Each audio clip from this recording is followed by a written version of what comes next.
Happy Monday, everybody. Appreciate everyone out there that is tuning in. My name's Jason Priester, Clemson Insider.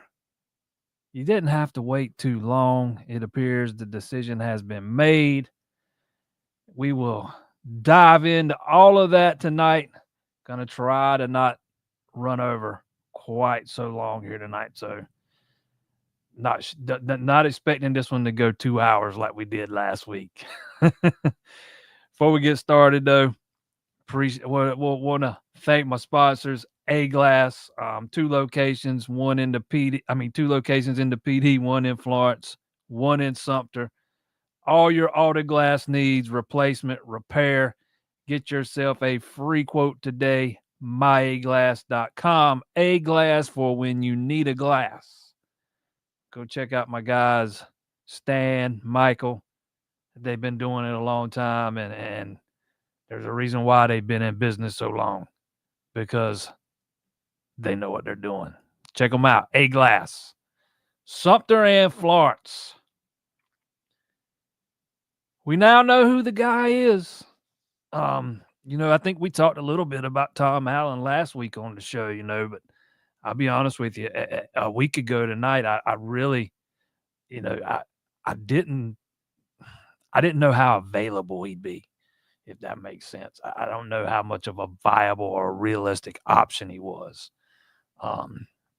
Heck, even into the middle of last week, going towards the latter part of the week, I'd heard his name mentioned, but nothing really concrete. It really didn't start to heat up over the weekend, really yesterday, to be honest. But that is who it's going to be. You go and snag a defensive coordinator from Penn State, take a Big Ten guy and bring him to the ACC. There were 5-6 guys we were talking about last week, and again, I didn't really give up. I didn't know. Again, I didn't know how realistic it was to expect to be able to land him, and I thought that Banks at the time and maybe Leonard were probably more realistic. And if I thought Allen would have been as a viable candidate, man, he'd have been at the top of the list, 1A, 1B, 1C. I think Dabo's going out and made another home run hire here. And I'll be quite honest, I have been absolutely stunned at the lack of negative commentary that I've seen from the fan base today. Pretty much everybody has liked the hire, been on board with it. I think I've only seen one that really questioned it, and I'm not real sure why they didn't really look into it, but I don't know that you could have come out of this thing any better. You're talking about a guy that's got a long track record in college football. He's been a head coach. He also coaches linebackers, so you don't necessarily have to shuffle anything else on your defensive staff unless you just absolutely want to. So you can slide right in there. And, Penn State's defense was, for the most part, pretty dang good in the year he was there. Outside, the pass defense could have been better, but everything else, it's hard to not be satisfied with those numbers. I guess you could take his tenure as a head coach at Indiana and look at where some of those defenses finished and maybe question things, but what kind of talent did he have to work with on that defense when he was the head coach there? And, even though they didn't finish ranked high every season, one thing they did know how to do was get off the field on third down 5 times in his 8 years as head coach there, or 7 or 8 years, whatever it was.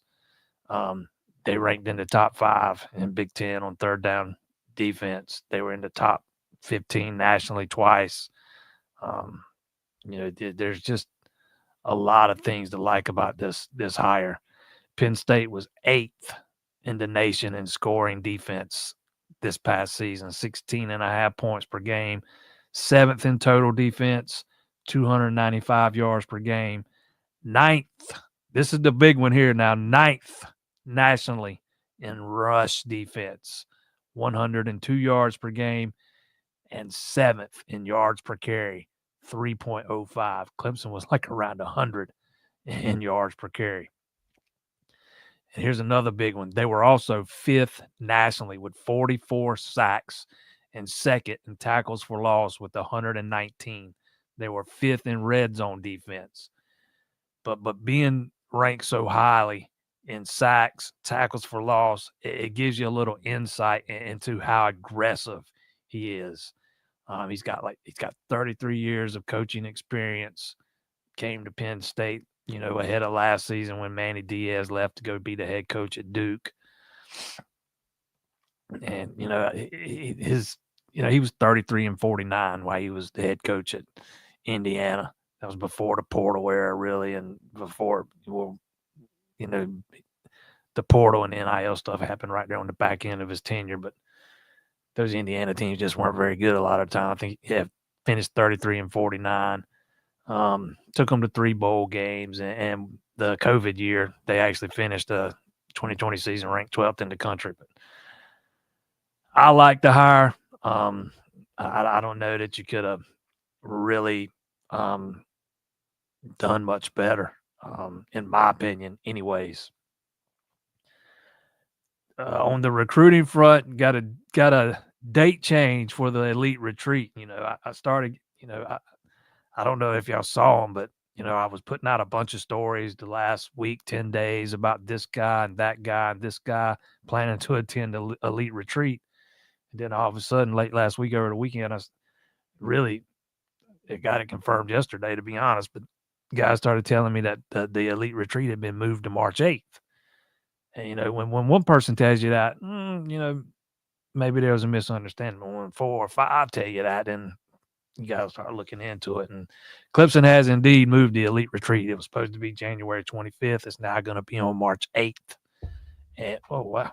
And the reason given was because Dabo wanted to ensure he had a defensive coordinator in place, before they started getting into all that. So elite retreat on March the 8th instead of January 25th.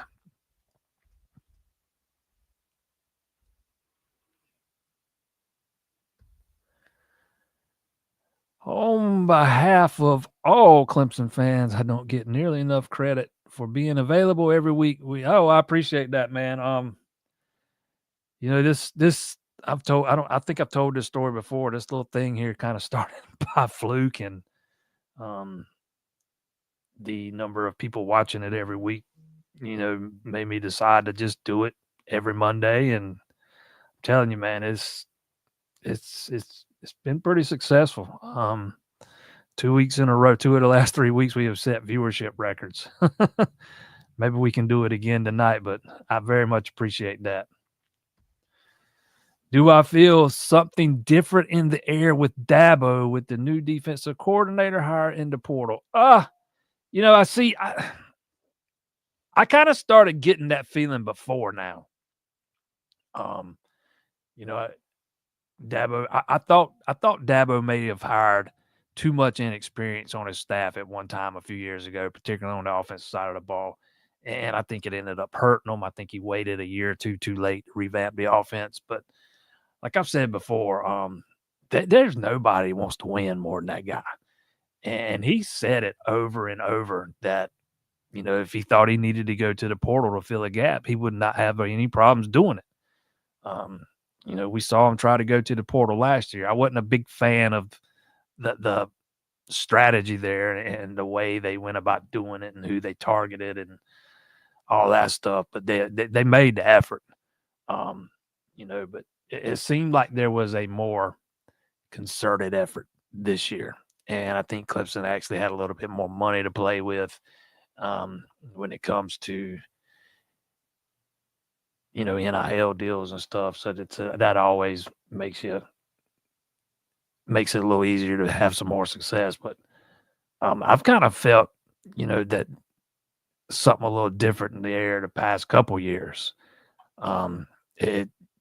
started kind of with the Garrett Riley hire. You only get Brandon Streeter 1 year, and really, I think the biggest thing with that was that the Clemson's offense had just gotten stale, predictable. I used to call it archaic. Um, you had to hire somebody to come in and kind of retool it, revamp it. I just don't know that Streeter was that guy. And then, after Riley's first year, they see that they've still got a problem on the offensive line. So Dabo goes out and gets the best guy he can get, Matt Luke. And, after 2 solid years under West, the defense falls off a cliff. He doesn't hesitate. He goes out and now he makes this hire. Yeah, I do think there's a little something different there. I just don't think it started now. I do think, and it was probably subconsciously, but I do think a little complacency set in, toward the end of that playoff run, and with some people in that building over there. But I think that's, been addressed well before now. It's like you go back to the Notre Dame game last year. Clemson was 4-4, and I remember one of the players talking about how Dabo went scorched earth on everybody in the building over there. Told him, they was all coaching for their jobs and everything the rest of the way, and it was not a pleasant week. And you see how they responded that week. But matter of fact, they didn't lose the rest of the way. But yeah, I feel like something's different there. I just don't know that it started right now. I do think it shows that Dabo's just as hungry as he's ever been, because I know there's been a lot of people that question that, and he still has that will to win as much as he's ever had. My next door neighbor is a Penn State alum, said we can have Tom Allen asked when was Franklin going to win a big game, ended the conversation. Yeah, I remember Oklahoma fans saying Clemson could have Brent Venables too. And how'd that turn out? I do think it's interesting that Allen was willing to, even consider leaving. I think he was making like 1.5 and still has 2 years left on his contract. So, that's Clemson's going to have to, there's going to have to be some kind of buyout Clemson's going to pay. I don't know what it is yet, but that's on top of what you're already having to pay with Wes's buyout. So there is another piece of evidence of how dedicated they are to, competing again at the highest level. But I have heard from more than one person now that, and I don't really know how to phrase it the right way. Let's just say I don't think Tom Allen was overly happy in Happy Valley this year. I think he might have been looking to get out. I just don't think him and Franklin always saw eye to eye on things. I've had 2 different people tell me now that Franklin moved Allen up into the box early in the season, and Allen was not happy about that. That was one of the things he was not happy about. So I just don't think it was all sunshine and rainbows, and he might have been looking for another opportunity. It's going to be interesting to see, or at least I'm curious to see exactly what Clemson's going to be paying him. Because you got to pay, you got to pay them. You got to pay to play. But yeah, I absolutely remember Oklahoma fans saying the same thing about Venables. And to be fair, over the tail end of Venables' tenure there at Oklahoma, his defenses had progressively gotten worse each year. And then we all know what happens when he gets to Clemson.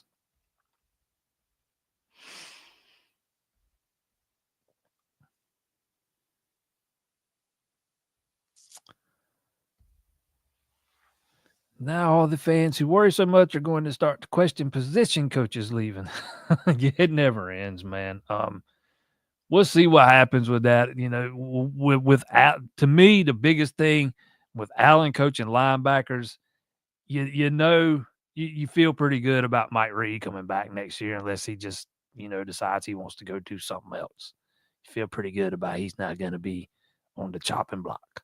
which I feel pretty good about that anyways. But that's absolutely one guy, in my opinion. If you're a Clemson fan, you don't want to lose.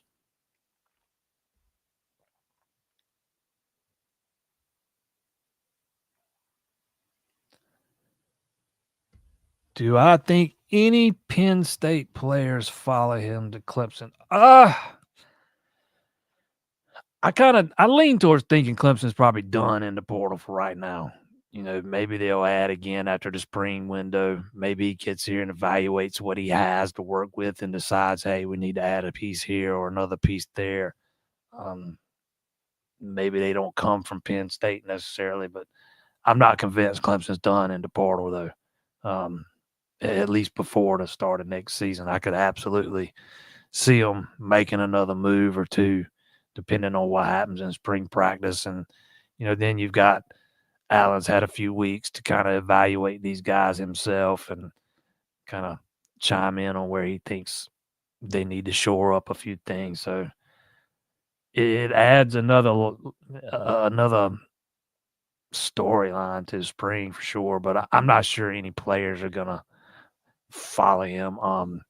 Does sound like his son's going to come and probably be an analyst on the staff the way he was at Penn State.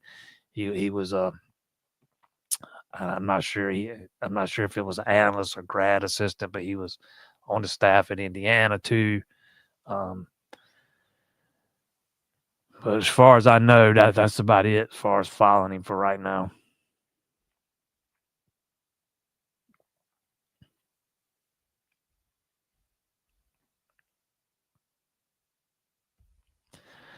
Why do people keep saying Mike Reed's leaving?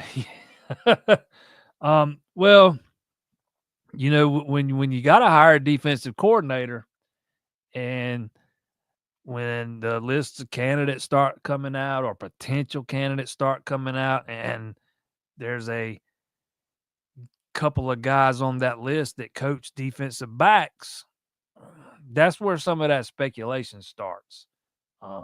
You hire a defensive coordinator that coaches cornerbacks, then you got to make a decision. And Mike Reed's one of the best cornerback coaches in the country. I don't know that you can just slide him into another spot. So that's in part where some of it comes from. Another part of that is, before Dabo left to go on vacation, there was this, he had a meeting with all those coaches and with the defensive staff. And, it was kind of another scorched earth moment.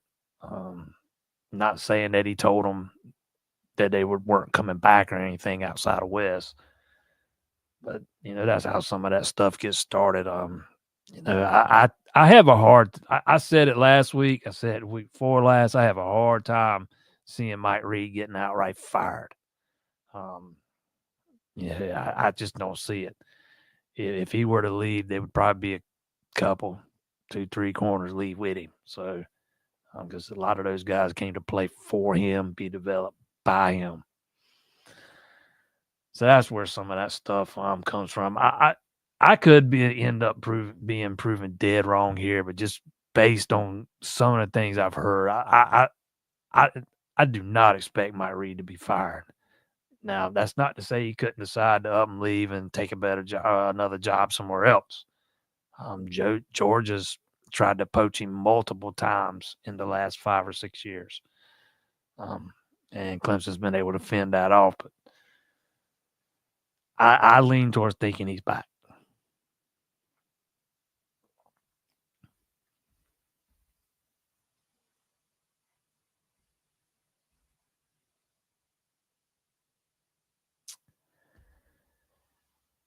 Interesting. We don't hear any more buzz about West in Oklahoma. Yeah, it kind of feels like if that was going to be, if that's what was going to happen, it would kind of already be done, right? I mean, I can't be the only one that feels that way. After the season that he had at Clemson, it might be hard for Venables to convince that administration to bring Wes on board as a defensive coordinator. Wes always has the option of sitting at home next year watching football from the couch and collecting those checks every month. Yeah, I'm kind of curious to see what happens with Wes and if he takes another job and where at. I happen to think, I think I said it last week, that going and being BV's defensive coordinator might be the perfect landing spot for him, because Venables kind of still controls that Oklahoma defense. It's part of the reason Zach Alley left to go to West Virginia, is he wanted to be able to run the defense. He wasn't doing that at Oklahoma. With Venables still running it, Wes could slide into that role and continue to kind of learn. Because I think it's kind of been bore out now that he was not quite ready for that position, despite the way the defense performed over the first two seasons.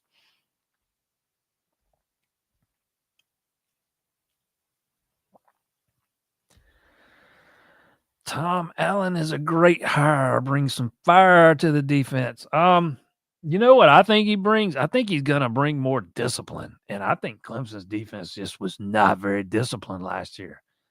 The linebackers were not very gap sound, out of position a lot, slow to react, bad tacklers, and some of that stretched further out than just linebacker. Don't get me wrong, but I think they're going to be a lot more disciplined. Is Tom Allen a real fiery guy? I don't know. I'm not saying he's not. I'm asking. I don't really know if he is or not. If he is, great. That'll be one more. There's a lot of fiery personalities in that room over there already. To me, I think you need somebody, whether he's fiery or not, you need somebody that's experienced, that's been around a little bit, and can command the respect of the room the moment he walks in the door. Because I'm not sure Wes was able to do that. As much of a nice guy as he is, I don't know. He was always, I don't know. It was always a little awkward when he met with the media. So you gotta, maybe think it was the same way when he met with his staff. And I don't envision that with this guy. He will command the respect of the room the moment he walks in the door. People under him will have no problem, following the chain of command. Let's put it that way. And I'm not sure that was always the case with Wes.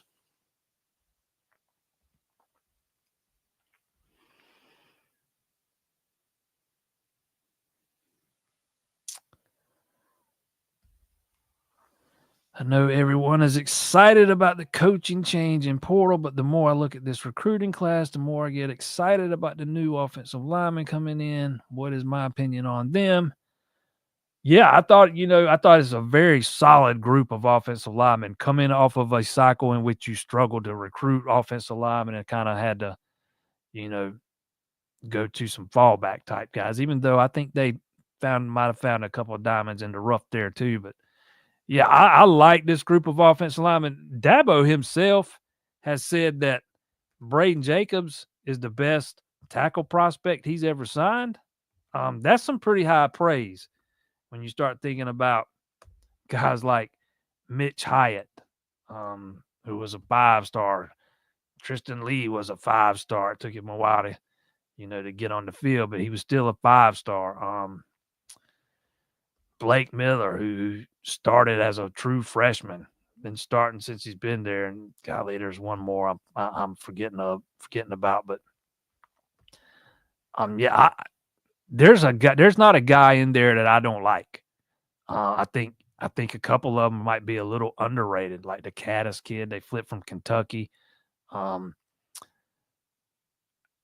Bird and Gavin Blanchard, I think, might be a little underrated. Blanchard said he's going to start at guard and probably move to center. But I think Easton Ware is a big-time get, too. We're talking about Jacobs and Ware, two tackle prospects, man. Jacobs is listed at 6'7", probably 330 pounds at this point. Big boy and quick as a hiccup, man. He is so agile. Easton 6'5". I mean, not only did they add some talent, they added some size. Braden Jacobs, 6'7". This is what 24/7's got him listed as now. They're probably heavier now. Jacobs, 6'7", 310. Easton Ware, 6'5", 280. Rowan Burns, 6'6", 297. Tucker Caddis, 6'5", 285. And then there's Blanchard, who's 6'3", 290. But again, he's probably going to be a center.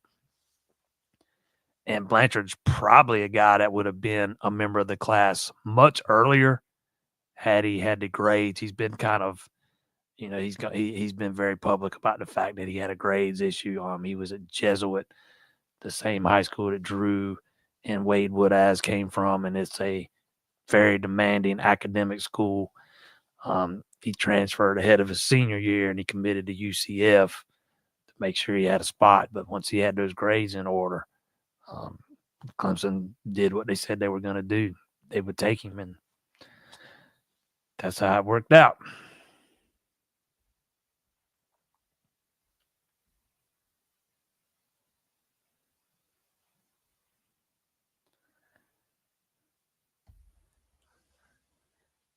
Yeah, I got there. If you're a member of that Facebook group, I'm hinted at something the other day. It's not come to fruition yet. I still fully expect it to. It's taking a little bit longer than I thought it would.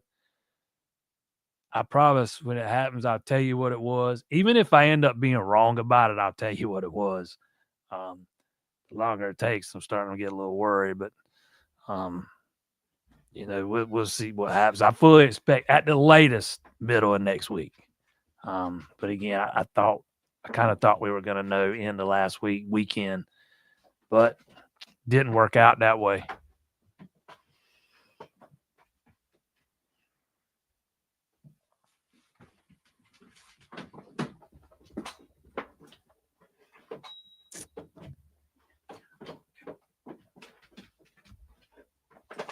Can Tom Allen recruit? I don't think Dabo hires him if he doesn't believe in him as a recruiter, but recruiting's become so transactional these days that, it's a big part of it as much as anything else. It's not like it was 5 years ago.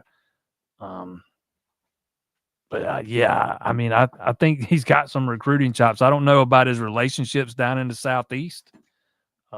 But you can kind of lean on some of your assistants, until you get that, those things in place. I'm not too worried about him as a recruiter, especially if with the revenue sharing about to kick in, and if some of these guardrails that are expected to be put in place on NIL are actually put in place, which I'm kind of skeptical that they all will, but even if you get some of them put in place, and that's going to help Clemson too. But when you're a defensive coordinator and you're coaching linebackers, I do think he's a relatable guy. All his players love him. So that tells me right there he's got some recruiting chops. I just don't know that he's got how many. I don't know how established his relationships are with some of these schools in the Southeast. Like I said a minute ago, but those are things you can work out. But I was fixing to go somewhere with that, and my wife walked in the door and totally made me lose my train of thought. But no, I wouldn't worry about that too much. I think Clemson's got really good recruiters on the defensive side of the ball. Reed being one, Nick Eason being one. I don't think Mickey Kahn gets some of the credit he deserves for some of the guys he's landed. And if you're relatable to players and you have the pedigree to back it up, that's going to speak volumes as much as anything does. And Tom Allen does.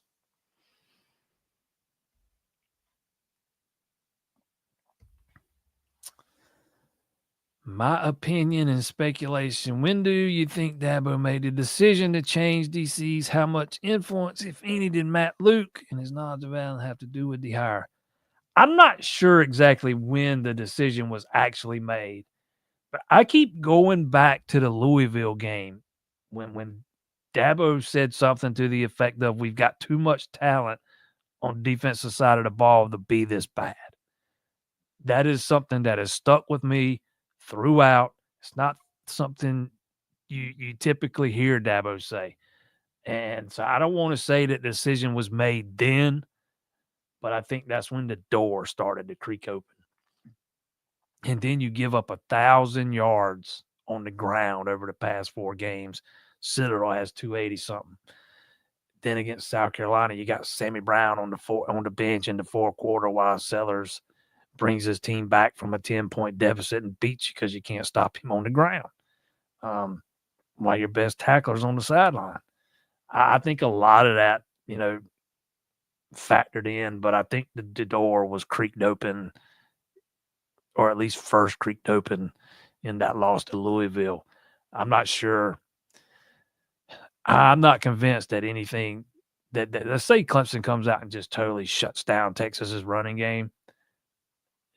Maybe that changes things a little bit, depending and if they win that game, depending on what happens in the next game. I'm not convinced that it would have. But I do think the door was creaked open for the Louisville thing. How much influence Matt Luke had, I don't know yet. I do know that they've got a previous relationship and have coached together before. I'm sure. I would guarantee you Dabo at least talked to Matt Luke. But I would think Dabo knows Tom Allen already too. They got the same agent, so that's another thing they have in common. So I can't answer that second one, but I would very much imagine that Dabo at least had a conversation with Matt Luke, seeing as they coached together in the past.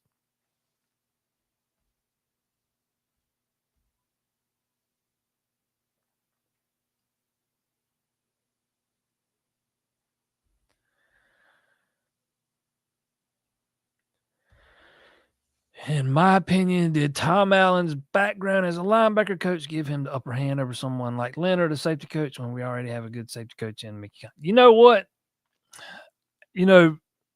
From what we've gathered, there was at least some contact with Leonard. Don't know how much, but there was at least some contact back and forth. In my opinion, now the biggest thing there is Dabo's always been a 4-man front guy, a base 4-3, 4-man front. They go play some nickel here or whatever. But usually, he likes to run out of a 4-man front and be aggressive. And Jim Leonard doesn't do that. He's more of a 3-man front guy. He runs some weird stuff sometimes out of those 3-man fronts. So to me, that might have been the biggest thing. Is Dabo always kind of preferring a 4-3 or a 4-man front?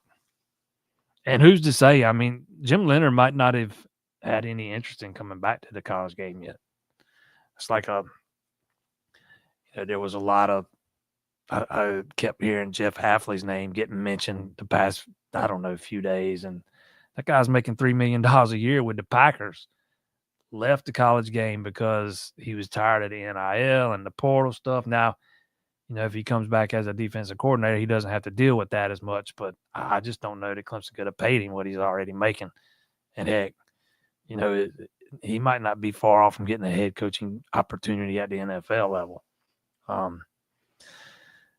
At the end of the day, though, I would probably lean towards thinking it probably had more to do with scheme than position, what position he coaches.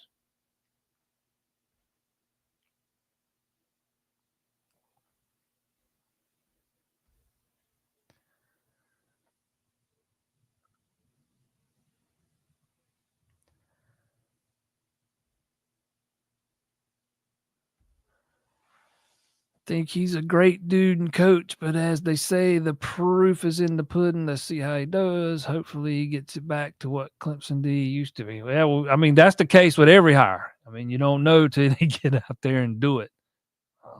At this point, all we can do is go on pedigree. And his has not been too shabby.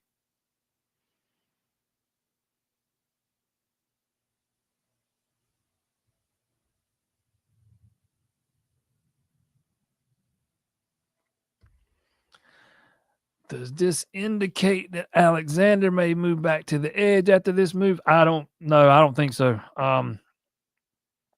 if they run 4-3, you're still going to need a third linebacker. If they run 4-2-5, he'd probably be. I guarantee he's going to be working in there somewhere, and there will probably be packages where he does line up as an edge rusher. But from my understanding, he's going to start out at linebacker.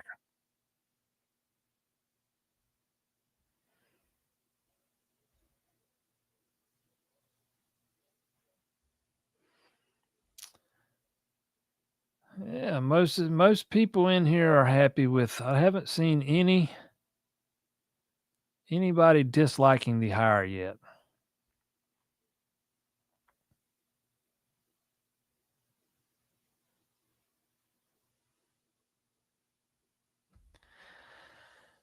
Do I think this hire is better than Leonard? Did they even make a call to Muschamp? Did they make a call to Muschamp? Not that I'm aware of, and I would bet money on it one never happened. Um, I tried to tell you how the past 2 weeks that was never happening. Um, do I think this one's better than Leonard? Again, that I would have had them both at the top of my list because I'm a big Leonard guy. Just I don't know that Clemson's got the personnel to run the defense he likes to run, so he might would have had to make some adjustments over his first year or two until he got the pieces in place. So maybe Allen's the better hire when it comes to maybe getting more immediate results. But I don't think he'd have gone wrong either way.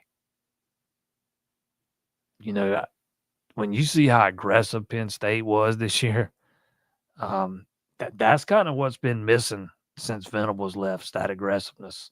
It seems like West got a little less aggressive each year.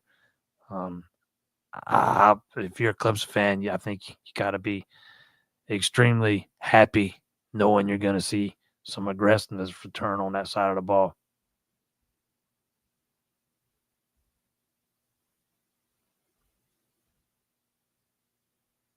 Do I expect him to stick around? I don't know. I think he said in the past that he's wanted to get another opportunity as a head coach. So I don't know how long he'll be around, but you got to take advantage of him while you got him.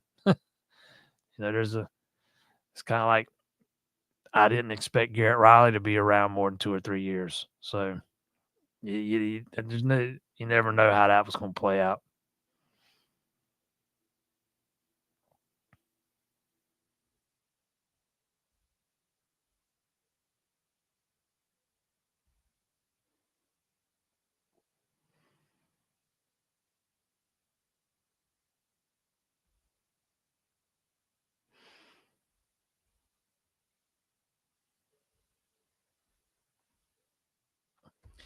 Yes, baseball talk is coming.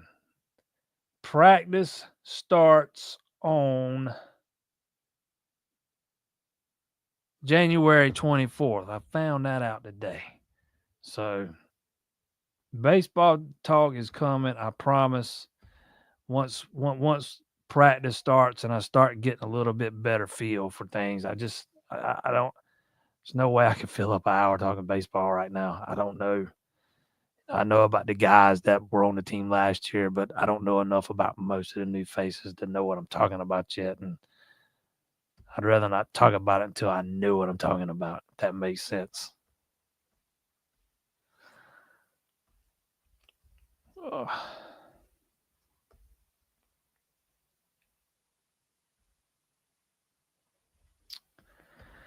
Glad we got this out of the way. All the speculation can end. Time to turn attention to baseball.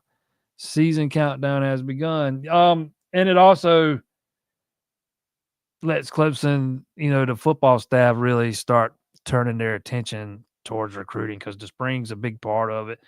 Then for a lot of guys, it'll be just the next step, and then you'll have June officials. But there's one or two of Clemson's guys that they're targeting that have talked about making a decision, soon. Maxwell Riley, the 4-star offensive lineman up out of Ohio, he told me January, February, and he is actually going to he told me yesterday he's still planning to visit on the 25th because his track schedule, wouldn't allow him to come on the 8th. So if that timeline holds up, that January 25th visit would be a big one. And the Zion Giles kid out of Carver's Bay here in South Carolina, he's also talked about, maybe making a decision here soon. I think he also said January, February, if I'm remembering right, which kind of caught me a little off guard. I expected his to go into the summer. Delaney's didn't really surprise me, so, but outside of those two, most of those guys are going to take it into the summer and after officials, and you putting off the elite retreat to March 8th. Now you give Allen a chance to get settled into the role, get familiar with some of the guys they're going after. Heck, who knows? Maybe even widen the net a little bit because it's not like they've offered many linebackers. But yeah, the baseball season countdown's on for me too, brother.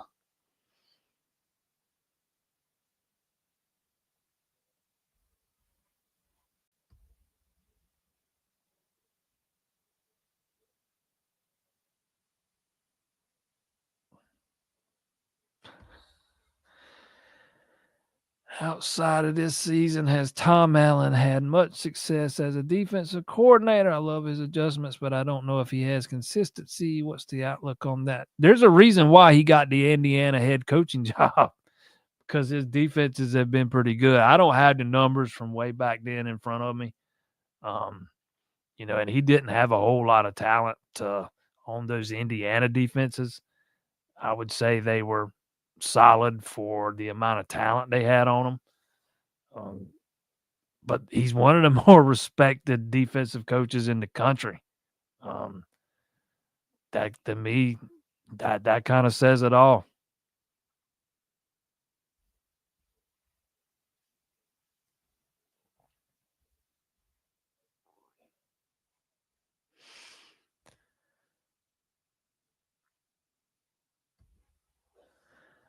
Do you think Dabo was getting pressure from the board and donors that pushed him to make changes? Not really. No. Um, I think Dabo just kind of realized that there were some things he needed, some tweaks he needed to make to the staff, and a couple of things that needed changing. And like I said earlier, man, I'm telling you, I 100% believe that there's nobody wants to win more than that guy. Um, I fully believe his will to win still there, and the drive still there. Especially, I think, after the past couple of years when everybody's kind of piled on and talked about the game passing him by, I feel like I feel like that he thinks that he wants to prove some of his, detractors wrong. But no, I don't think he was feeling a ton of pressure from the board or donors. Um, that guy, he's kind of got carte blanche, and he's kind of earned it. He runs it the way he wants to run it. I think he's earned the right to do that.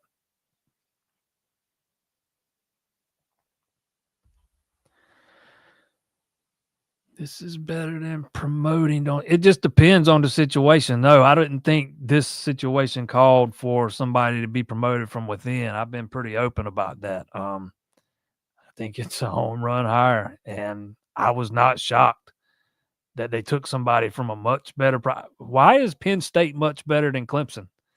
Um, Clemson's won more national titles than Penn State. Clemson has more playoff appearances than Penn State.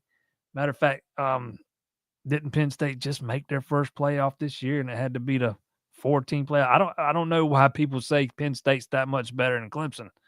If you want to call it a lateral move, I can get on board with that. Um, but it's not like Penn State's had all the success that Clemson's not experienced. Um, they've got a head coach that's considered a guy that can't win the big one.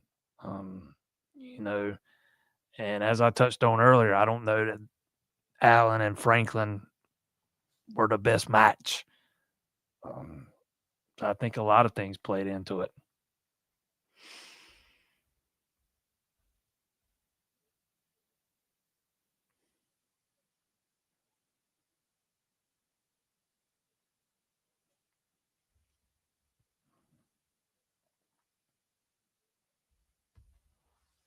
talk about the returnees and what Allen has to work with. There's a lot of unknowns at linebacker. If we're talking about linebackers behind Sammy Brown, and Wade Woodaz. We'll see where Kobe McLeod is coming off the torn ACL, but the only linebacker they signed in the 25 class out of high school was Logan Anderson, who tore his ACL late in his senior season. You still got Jamal Anderson, and who I think there's still a lot of questions about him. And you got Woodaz's little brother who redshirted last year. But there's some if you're talking about the whole defense, there's pieces to work with, particularly up front after the addition of Helt. And I think Jeremiah Alexander is going to benefit greatly from a change of scenery and getting into a different system. I still really like all the pieces on the back end. I think Terrell kind of gotten a little bit of a slump there over the back part of the season, but man, he's still got a high ceiling. Ashton Hampton showed flashes of what he can do. Expect him to take a big jump. People forget about Corian Gibson, who I think Corian Gibson, who redshirted last year, was a fringe 5-star guy coming out of high school, was hurt when he got to Clemson, so he was a little bit behind. Most of those DBs, corners, and safeties are especially the corners, they're pretty much all underclassmen or were in 2024. And a bunch of the safeties were too. You got a lot of depth at defensive tackle with Woods and Burley and Stephon Green, Amari Adams coming in. You got them 2 kids that redshirted last year, and Champ Thompson and Evan Brown Schuler. Personally, I still think and some of this might depend on if Lawson takes another jump and where Ari Watford is coming in. But I would worry about the depth at end. To me, that would be the biggest question.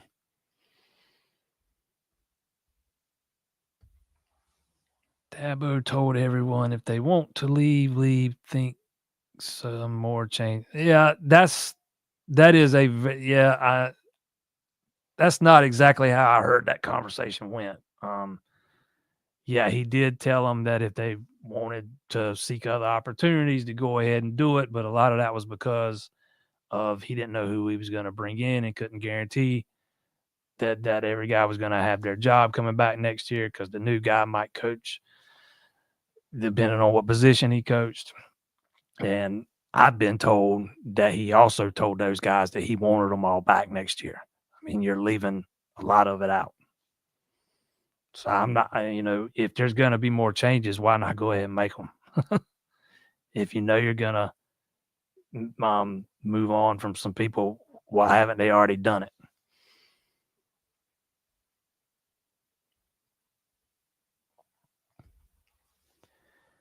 We need to tweak our recruiting philosophy so we don't have all these decommits.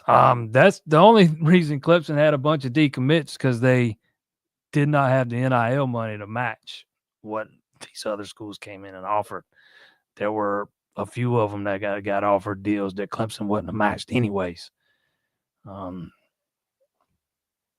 were a couple of them that got probably way over market value. That Clemson never would have matched even if they had it. But that's it's not about a recruiting philosophy, man. That's all about money.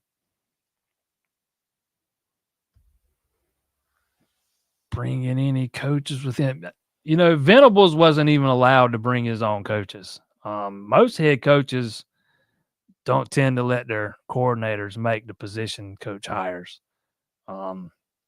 His son's coming with him, from my understanding, to be an analyst on the staff. He was I assume an analyst anyways. He was an analyst at Penn State, and he was on the staff at Indiana. I can't remember the role specifically. I can't remember if it was an analyst or a grad assistant, but right now that's the only one I know of.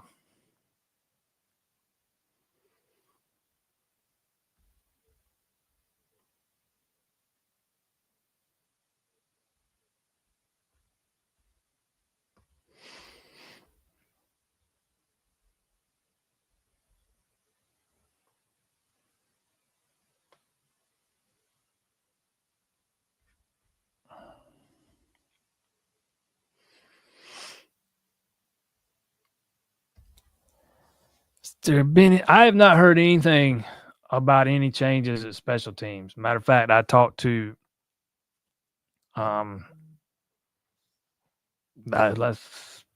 talked to somebody the other day that made it sound like Gilchrist is definitely part of the plans for the future. So I'm not sure that I expect any changes there.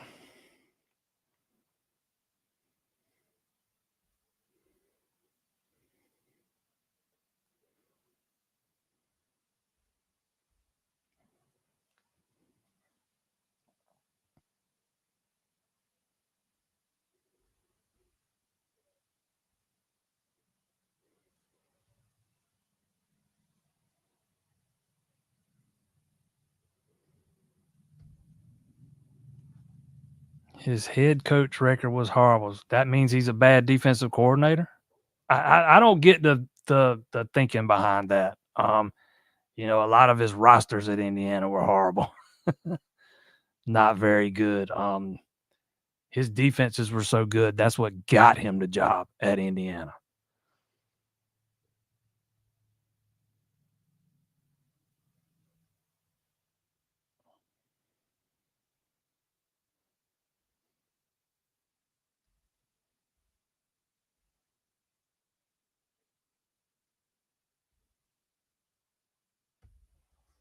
I could see Mike Reed taking off for the NFL at some point.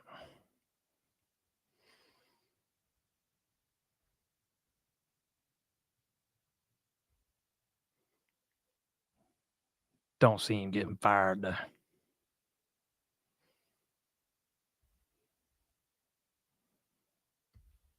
Yeah, I think this is a big thing too, the head coaching experience. And it's not like he was a head coach for just 2 years, 3 years. He had an extended tenure there. I think that kind of experience will pay dividends, for him in this role at Clemson, big time.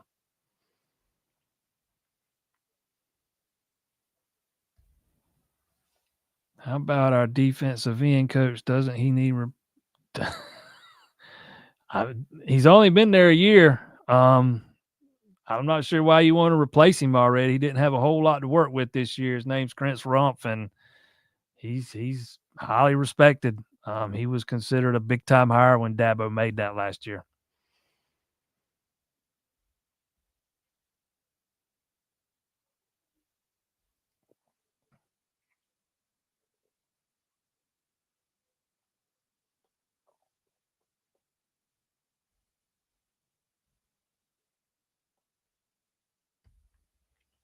Yes, I fully expect Nick Eason to be back next year. Same with Chris Rumpf.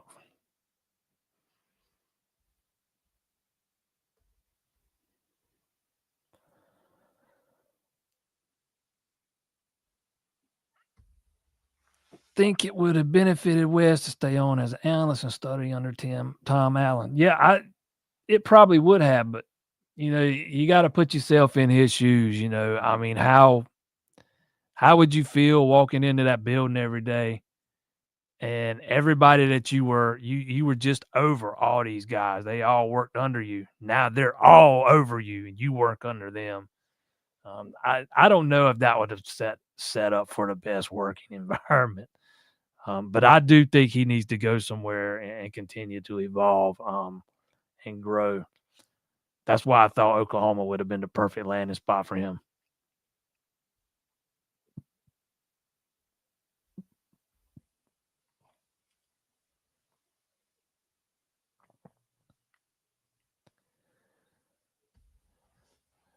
No reason on earth for Wes Gooden to go take a job.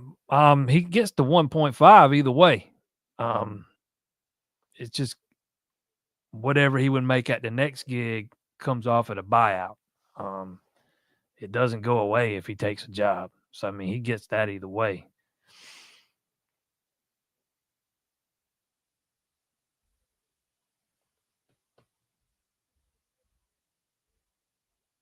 Yeah, I don't know anything about any other coaching changes, any departments or anything like that. I'll tell you what I know. We'll see what happens.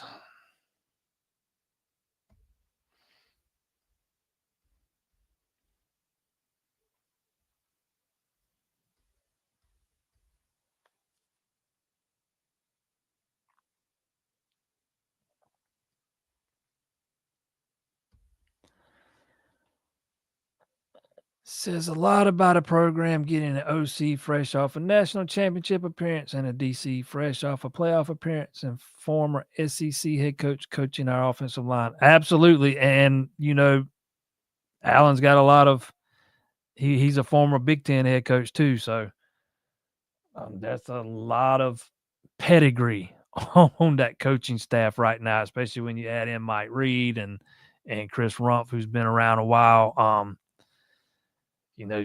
3 years ago, there was very little experience on that coaching staff on the offensive side of the ball. That's not the case anymore, man. There's that staff's littered with experience, both sides. There are a lot of very well-respected coaches in that room. And, yeah, it absolutely speaks to, the weight Clemson carries nationally, the weight that the name carries nationally, and how coaches view the program. I think it gives you some insight into that, and it gives you some insight into exactly the kind of guys Dabo's looking to bring on to help get it back to where it used to be, and it gives you some insight into what Dabo's mindset is. Last time he was hiring a bunch of inexperienced guys, former players.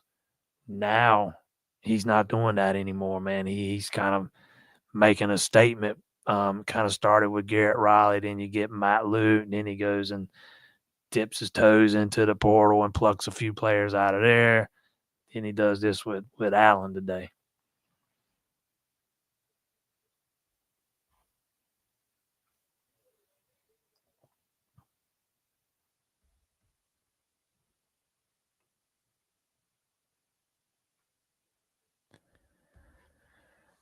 Did it seem to you that linebackers got caught up in the wash a lot this past season? Absolutely. Go back and watch the South Carolina game in that fourth quarter on plays when Wade Woodaz is supposed to be the spy. He's spying Lenore Sellers, and he somehow, as a spy, he gets caught up in the wash. Yeah, that's something you absolutely can't do if you're spying a guy like that, man. But yeah, I absolutely thought that happened a lot with him. I thought it happened with the defensive end some too. So it wasn't just linebackers.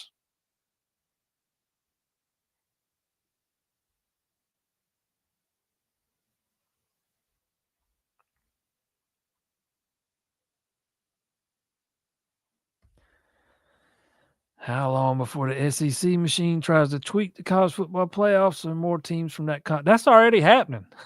That is already happening. It's not going to be in time for 2026. 2025, but you can bank on it. 2026 starts.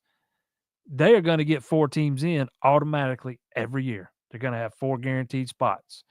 Sankey is already flexing his muscle and threatening to, go off and do their own thing. If they don't get 4 guaranteed spots, it'll be the same for the Big Ten. So they'll have 8 of the 12 spots.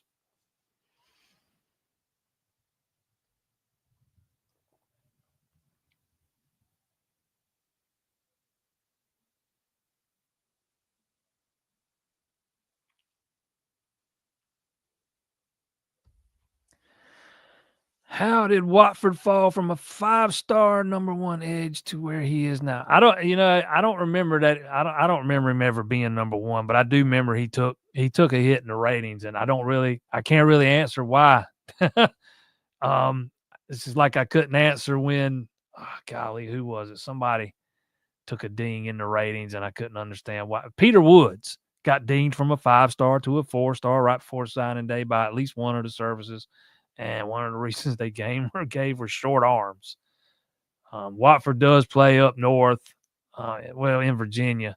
Don't think he plays against the most elite competition, so that might factor in a little bit. But man, recruiting rankings are as much political as they are anything else. They are for selling some subscriptions, and committed guys do not sell subscriptions. So if you can get a bunch, if you can start taking the uncommitted guys and bumping them up in the rankings, maybe you drive some more subscribers your way. But you're not going to do that with committed guys because there's no stories to tell about them. So I can't really give you the explanation on that. You know, he's a guy I think's got a lot of upside though.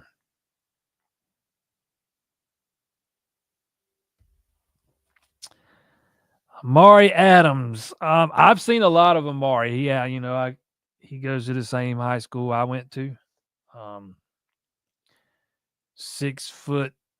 I can't remember that 6'4", 315. He weighed in at the All American Bowl.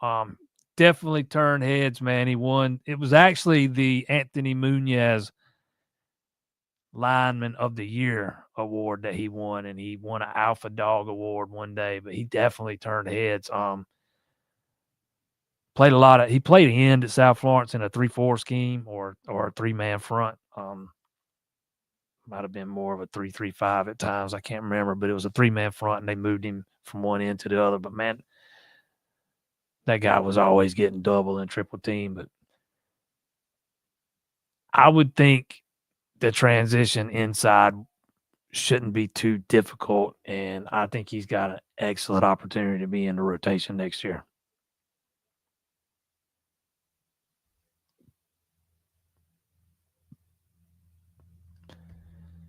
Jackson Carman, that's one of them I was thinking about. Yeah.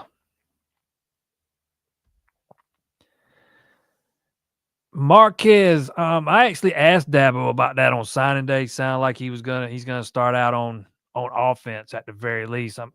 I just kind of it sounds like he's gonna probably start out at receiver. He's a little undersized. I think he's like 5'9", $175, $180, something like that. So he's a little undersized for a running back, but man, he's electric. If you could turn him into a slot receiver, I kind of like the idea of that.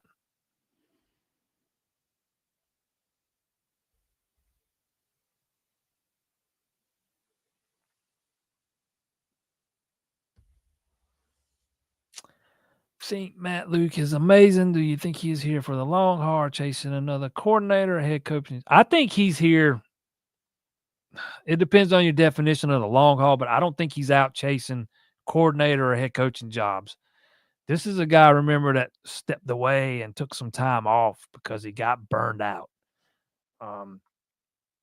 There was a reason why Venable stayed in Clemson so long and turned down some head coaching opportunities because he loved it there so much, and the pressure's not on you the way it is as a head coach.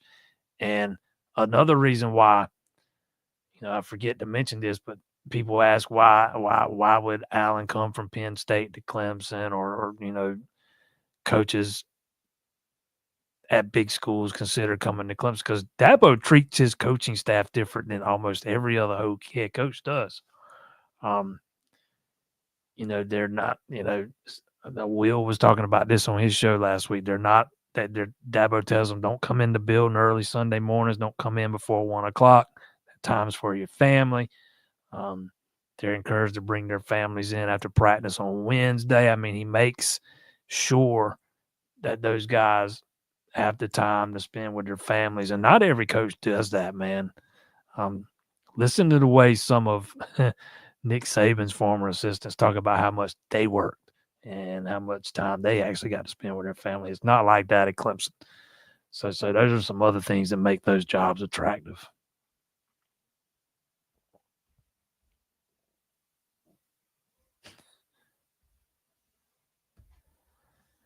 Our record would be 7 if rebuilding. Come on, bro. Everybody's coming back. How are they rebuilding?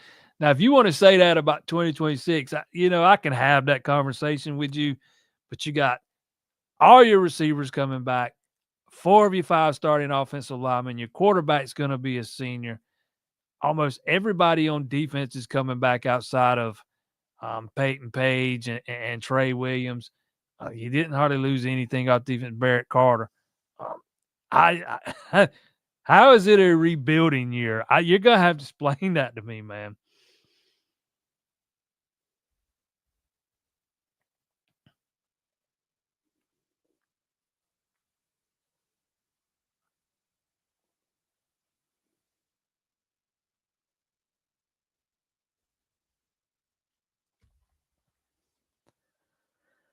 What is a more important portal position on defense? Defensive back or linebacker? What about offense? I don't think you have a need at DB, in my opinion. I think you've kind of addressed your need at linebacker for now. Maybe you go through the spring and see if you maybe need to add another one. I'm not sure you do. On offense, I think you've addressed your need at wide receiver by bringing in Smith. I think you go through the spring and see what Gideon Davidson has, and if he's not on his way to winning the running back job, maybe you look at bringing in a one-year rental at running back.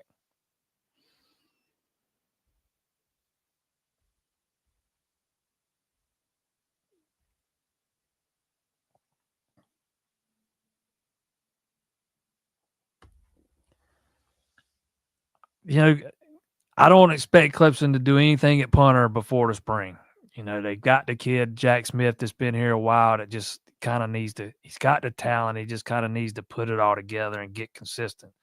They're going to I fully expect they're going to give him that opportunity in the spring. And if he doesn't show that he's ready to take over, then maybe you see him go get a punter, because punter's a guy you can pretty much, there's always going to be one. You can find one.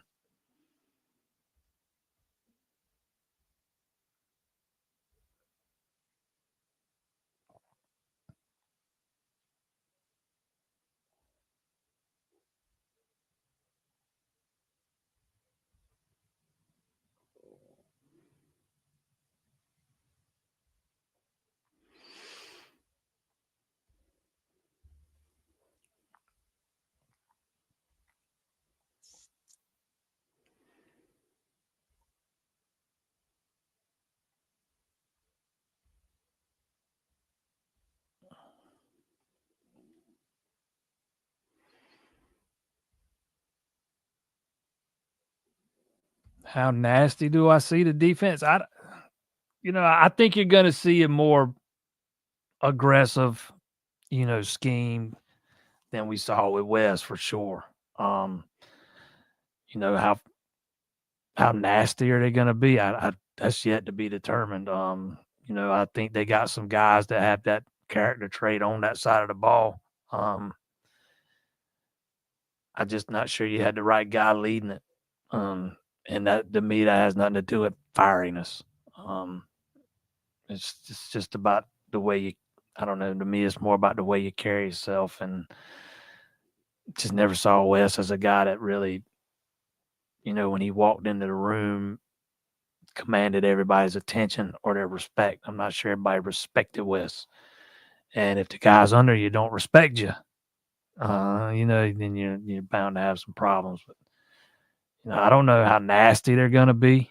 I think people need to get over Brent Venables, though. There's people keep wanting the next Brent Venables, man. There's not another Brent Venables. He's not coming back through that door anytime soon, if ever. So I think it's unfair to compare these guys to Venables because he left such big shoes to fill. They need to figure out a way to be their own guy and develop their own, legacies at Clemson.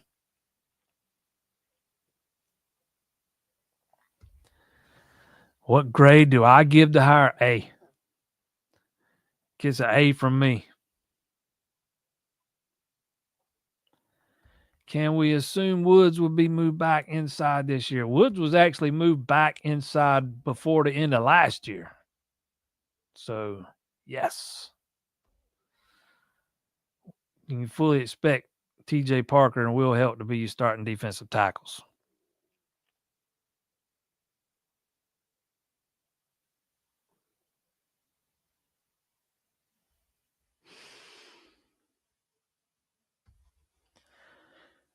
Is Clemson the ACC preseason favorites, or is it Miami? It should be Clemson. That don't mean it will be. You never know how the guys in that room are going to vote, and there's so many of them to get to vote. Pretty much everybody that goes to the ACC kickoff gets to vote in that thing. So you never know how that thing's going to play out. But Clemson should absolutely be the preseason favorite with all they've got coming back, and considering, the injury Beck just suffered, and the season he just had, and I know he had a lot of drops and those kind of things, but he absolutely did not live up to the billing in 2024.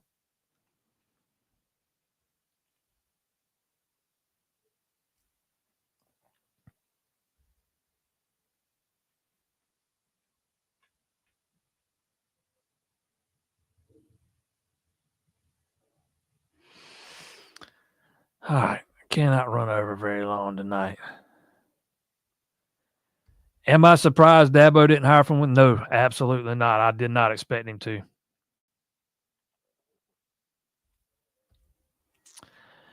Garrett Riley only sticks around 3-4 years. Any truth to that? Yeah, he's not been a guy to stick around in one place very long. I can't remember off the top of my head what his longest tenure was, but yeah, he's for the most part he does not stay in one place very long. That's why when I said when he was hired, I said if you get him 2-3 years, you're fortunate, and they're fixing to go into their third year with him.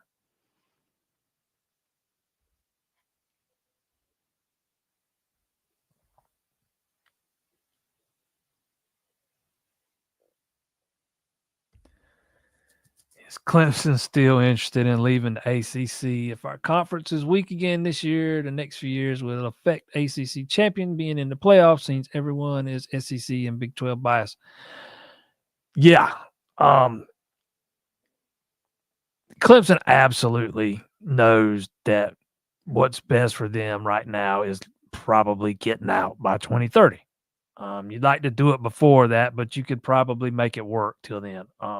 So there's not like some big rush here, especially when the new playoff deal is done. It's just gonna, and because I fully expect the SEC and the Big Ten to have 8 guaranteed spots. So that leaves 4 for everybody else. Um, the access is not going to be what it was this year, and I think the ACC was fortunate to get 2 teams in this year. I don't think that's going to happen very often. You better win the league if you want to get in, if you're an ACC team, or if you want to be guaranteed to get in anyways. Because I guarantee you, Rhett Ashley did not sleep very much the night before Selection Sunday, worried that they were going to get left out in favor of Alabama. He was sweating that thing. So yeah, the lawsuits still ongoing. Theirs is a little different from Florida State's. They've not been as boisterous or loud about it as Florida State has. Clemson's kind of made it or termed it as they're just wanting some clarification on the grant of rights and the exit fees and those things. And the reason they want that is because they want out, or they at least want to be able to test the free agent waters. And I am a firm believer in this. They don't make that move. They don't file that suit and take that step unless they feel pretty good about having a landing spot. Now, not everybody agrees with that, but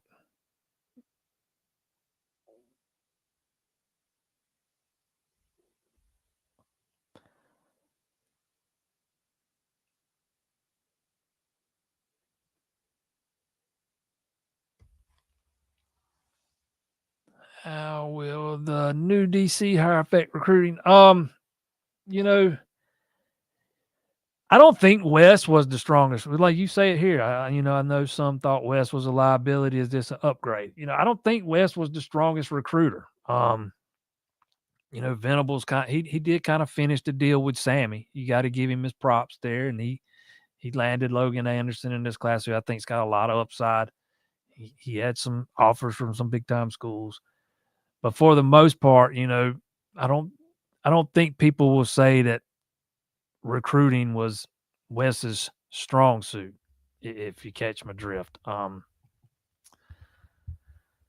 So I think Allen's going to be better in that regard, even though he might not have the strongest of relationships with all these coaches down here in the Southeast.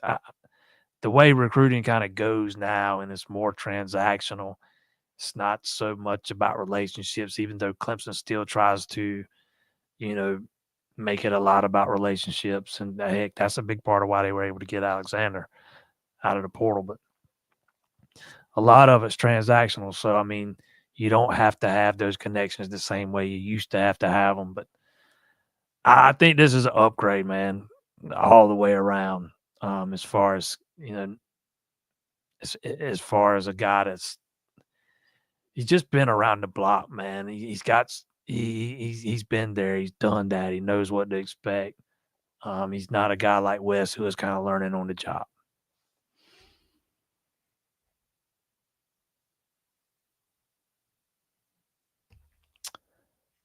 No, I do not think the elite retreat in March will be a permanent thing because usually you have the elite retreat in January, middle to late January, and then you have another big junior day in March. So they usually have two. And then they'll have a different. I think last year they might have had three of them, if I'm remembering right. But the elite retreat's the big one, and they usually do it in January. And I fully expect it to go back to January next year. I don't have an update on Cape Hart. I saw somebody mention earlier about him transferring. I've not heard one peep about that even being a possibility. I have heard that his waiver got hung up or something like that. I remember earlier in the season, Dabo was adamant that Capehart had another year, and he would absolutely be the guy to know. But I think I heard that it came back. They wanted some more information before they would grant the waiver. I don't remember, but he's got until Wednesday, so we'll see what happens.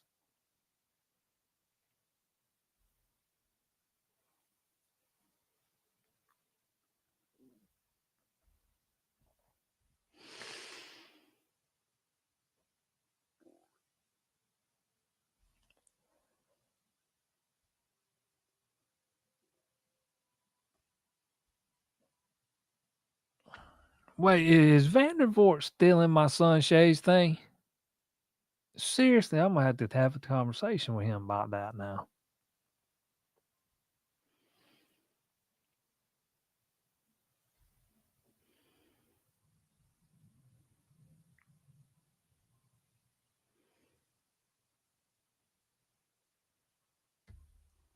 Expect one more big college job to open up, maybe. Oh, you're thinking Sarkisian leaves for the NFL? Mm, maybe not this year. I could see that being a possibility in the not so distant future, though. I mean, would it outright shock me? No.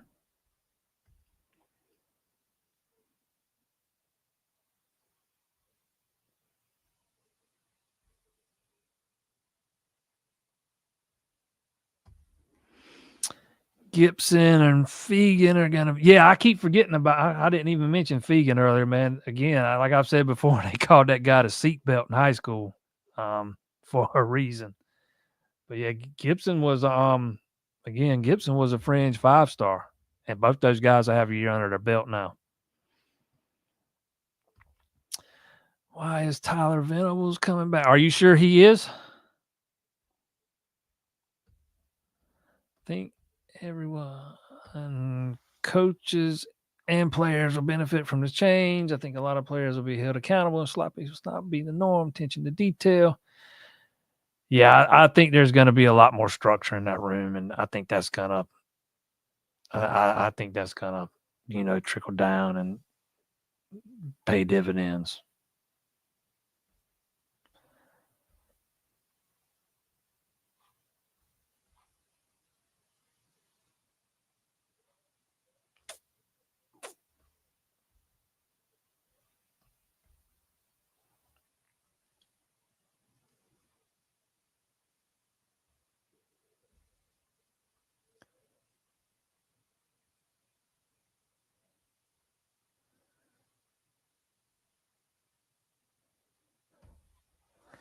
Is there any concern about that? If this change does not work, then while I hate to say it, they can move on ahead. Feeling the messages become stale.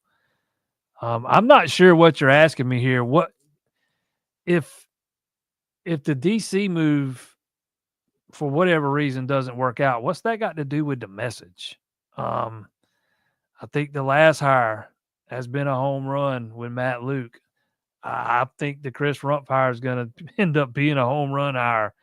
I think the Garrett Riley hires paid off in big ways. So, I mean, why would he be punished for hiring one of the most respected defensive coordinators in the country if for whatever reason it doesn't work out?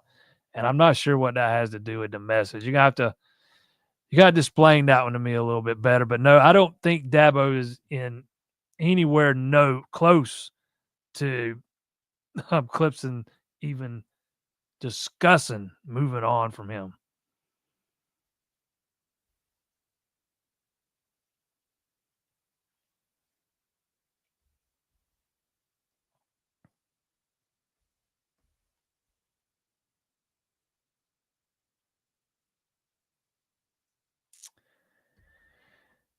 Yes, I think the right decision was made. Yes, I think his son's going to come with him.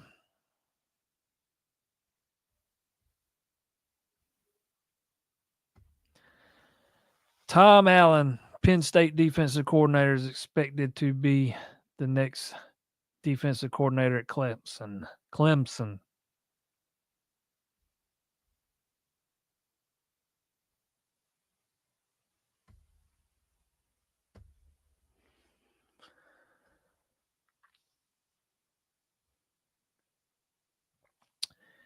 Is Dabo ever going to bring Jeff Scott back on staff? Does Jeff Scott want to be back on the staff? I think that's a big part of the equation that people tend to overlook. Because based on what I've heard, I'm not sure that he does at this point. Maybe he changes his mind next year or the year after. But right now, after I talked with somebody back over Thanksgiving about this very thing, and somebody that knows him pretty well, and said he's very happy doing what he's doing, and was more than happy that he didn't have to spend 3 years building a relationship with a guy, getting him to commit, and all of a sudden a month later he decommits over money, or a year later he leaves because somebody offers him more money. There's a lot of coaches that this new era, they've been turned off by it. And, just based on some of the things I've heard, I think Jeff Scott's one of them. Not saying he'll never come back. Just not sure that he wants to right now.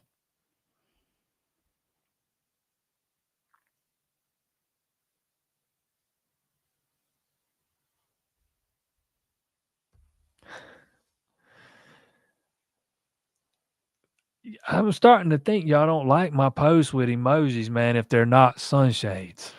It was not about Allen. When it happens, I'll let you know what it was, though. I actually thought it would have happened by now, or I probably wouldn't have done it. But it's not yet happened. And probably the longer it takes, I might end up being wrong about it. And even if I am, I'll still tell you. It shouldn't take longer than the next few days. But we'll see. I'll absolutely tell you one way or the other, though. Just not tonight.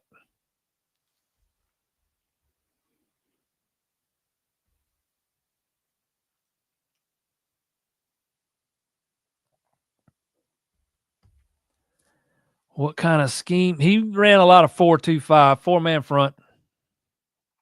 Venables definitely ran some 4-2-5.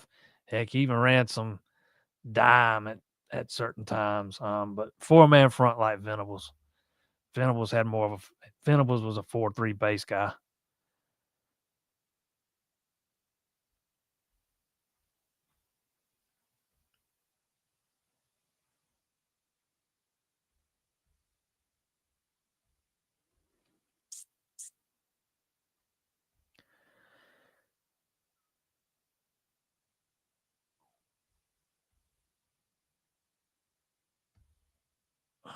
Our linebackers will have a chance to show their talent next season. Do you see Dabo going into the portal for one? He's already gone into the portal for one. Jeremiah Alexander.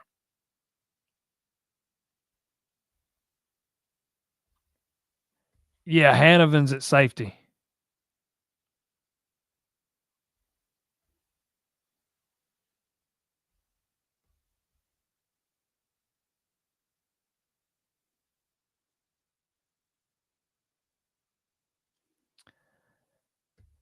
How close are we to having 16-team playoffs? Probably not far off.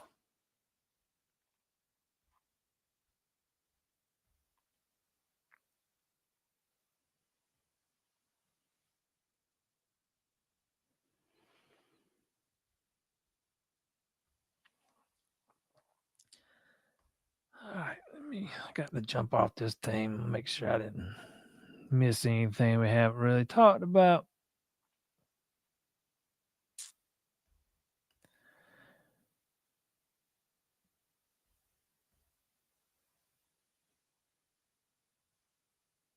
Any thoughts on Cortez Milton? Nah, not really. The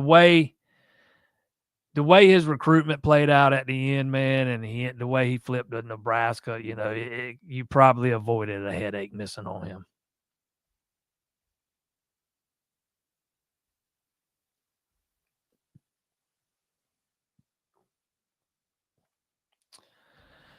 Need a healthy Woods and Capehart on the inside. Yeah, it'd be nice if Woods could make it through a season with no injuries, and it'd be even nicer if you get Capehart back next year. I saw somebody mention it up in the comments. I am of the opinion there was some guys on that team that put on some bad weight during the year for sure.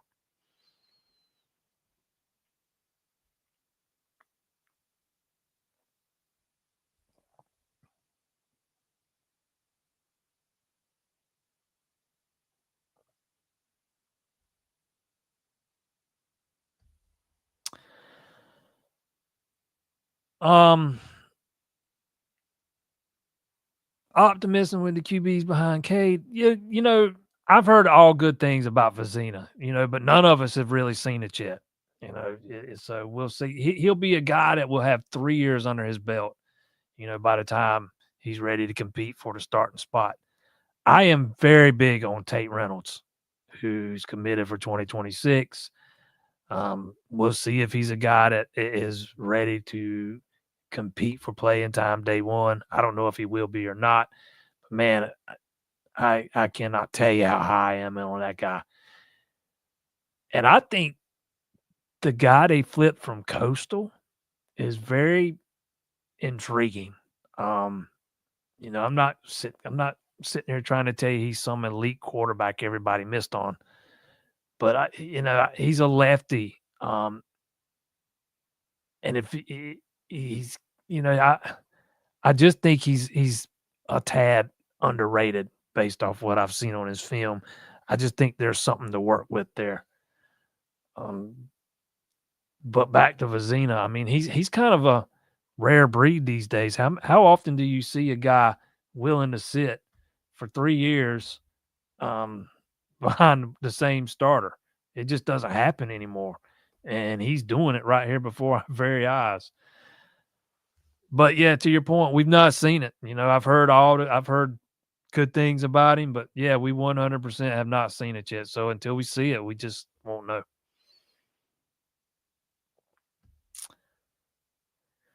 Who do we replace Riley with after we win the Natty? I've kind of been led to believe that Richardson could be the next guy. He's got a air raid background, same as Riley. They have a lot of things in common, so that is definitely one to a name to keep in mind in that department.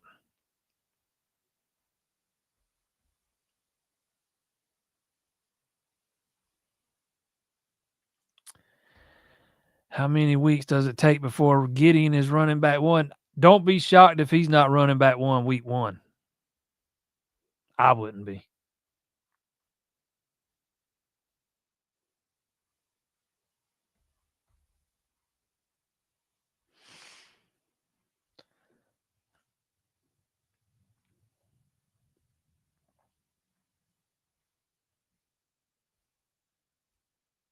How was my polar bear plunge? Yeah, I actually, man, we stayed at the Hilton up there in North Myrtle Beach, man, and there was not a lick of hot water in that place. So I took the polar bear plunge in the shower for real. Oh, I've had to come in there and ask me what I was hollering about. I mean, and it wasn't like it was just no hot water for a short period of time. There wasn't none the next morning when we got up and started getting ready to get to check out and stuff. I mean, man, I've never stayed in a hotel that didn't have any hot water. And you call down there and they say, well, you got to leave it running for about 15, 20 minutes and then it'll work. Yeah, bull. That did not help. And the weird thing was, if you turned the hot water on in the sink, it worked. It got good. It didn't get hot, but it got good and warm. Not in the shower, though.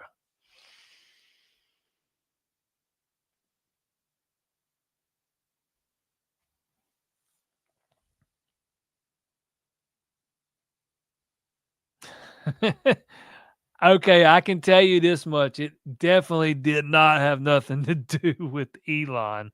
I saw that. I saw that fake article too.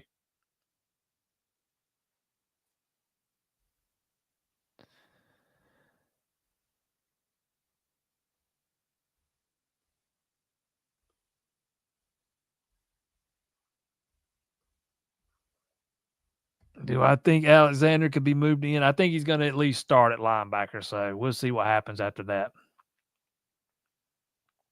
Yeah, Chris Denson. Did I not say his name? Chris Denson, the left-handed quarterback that flipped from Coastal to Clemson late in the cycle. I told myself I wasn't going to run over long tonight, and look here, I did it anyways. Thanks to everybody that's tuned in tonight, man. I appreciate it. We've had a really good crowd in here. There's a big number on here right now. Maybe we'll set another record this week. If not, we'll try again next week. But it does sound like everybody, for the most part, is very pleased with the new defensive coordinator. Got to say, that he would, again, like I said at the top, he would have been a guy right at the top of my list if I thought he was really a viable candidate. But turns out he was. Clemson's got their new guy. Want to thank my sponsors, A-Glass, 2 locations, 1 in the PD, 2 locations in the PD. Look, I said it wrong both times. 2 locations in the PD, 1 in Florence, 1 in Sumter. Matter of fact, in Florence, it's right there at 2022 South Thurby Street. In Sumter, it is 3325 Carter Road. You can get yourself a free quote today, myaglass.com. All your auto glass needs, they do replacement, repair, A-Glass for when you need a glass. Thanks everybody that tuned in. Next Monday, 7 p.m. See y'all then.